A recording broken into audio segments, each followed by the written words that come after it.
menurut Patua ya, menurut Patua saya tanya, dari keempat mazhab tersebut, kira-kira wajibkah kita memilih dari satu dari keempatnya itu? Kalau aku sama sekali tidak. Kenapa?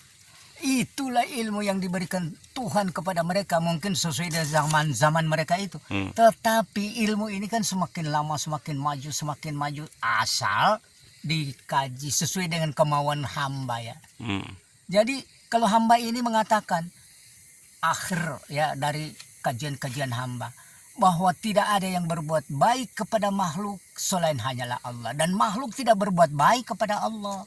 Allah tak butuh sesuatu, hanya memberi. Berarti menurut Patua empat imam mazhab itu tidak wajib ya untuk seorang muslim untuk menjadi ikutan. Ya. Yang wajib itu menurut Patua apa bagi seorang muslim? Wajib dia yakin bahwa hanya Tuhan yang berbuat baik. Berbuat baik kepada makhluknya yang baik ada di langit ataupun di bumi, tidak ada siapa-siapa.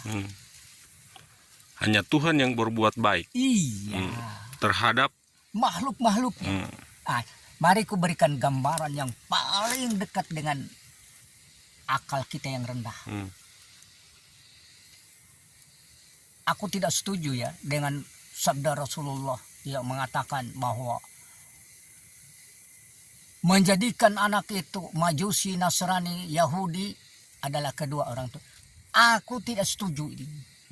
Walaupun itu sabda Rasulullah. Kenapa? Orang tua itu kan cuma diwarnai juga. Diwarnai. Semua makhluk cuma diwarnai. Bagaimana mau dikatakan bahwa orang tuanya yang mewarnainya? Maka pantaslah kata-kata Rasulullah, dia mengatakan, kata-kataku tak perlu ditulis katanya.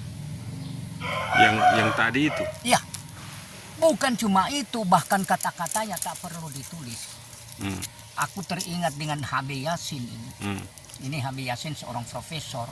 Ya. Dia tertegun ketika membaca bahwa Rasulullah berpesan kata-katanya jangan ditulis. Lalu bagaimana analisis Habib Yasin mengenai kata-kata Rasulullah dilarang oleh Rasulullah jangan ditulis? Ini analisis Habib Yasin. Ya. Mungkin kata-katanya itu berlaku kontemporer. Jadi bisa kadaluarsa. Seperti pelarangannya terhadap patung jangan dibuat. Nah, kenapa di negara Islam seperti di Irak patung itu dilestarikan, tapi bukan untuk disembah. Dilestarikan oleh orang Irak, patung-patung pahlawan Irak itu. Jadi tidak ada masalah. Bahkan Habib Yasin sebagai seorang sastrawan, dia sangat khawatir ya kalau seniman-seniman Islam ini semua tidak dibolehkan ya. Kalau kita hanya menyerap seniman-seniman non muslim, tentu seniman-seniman kita akan mati. Jadi yang kita serap hanya berarti intinya memperlakukan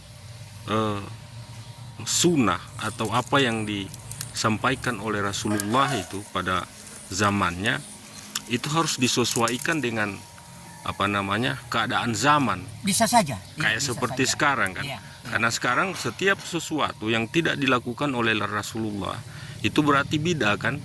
Nah, begitu banyak kebiasaan-kebiasaan baik sesungguhnya yang tidak karena tidak dilakukan oleh Rasulullah pada zaman itu sehingga dianggap bid'ah. Padahal baik. Iya kan? Ya. Nah, itu mungkin barangkali salah satu maksudnya. Masuk. Ya. Salah satu contoh gini ya. Ada pemahaman kolot. Bagaimanapun kita harus mengikuti keadaan Rasulullah. Ya. Keadaan Rasulullah hanya naik unta dan kuda. Nah sekarang pesawat-pesawat jet mengarungi lautan angkasa. Sudahkah ada di zaman Rasul? Kan belum ada. Ya.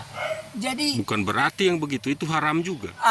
Iya kan begitu arahnya kan. Ini sampai Rasulullah berpesan, bila kalian bertikai pendapat, kembali ke Quran. Itu pesan Rasulullah. Ya. Berarti tak usah kita pakai ini, pakai itu, kembali ke Quran. Karena apa? Quran itu meluruskan segala persoalan. Kalau ada yang bengkok, Quran Luruskan. meluruskan. Iya. Oke.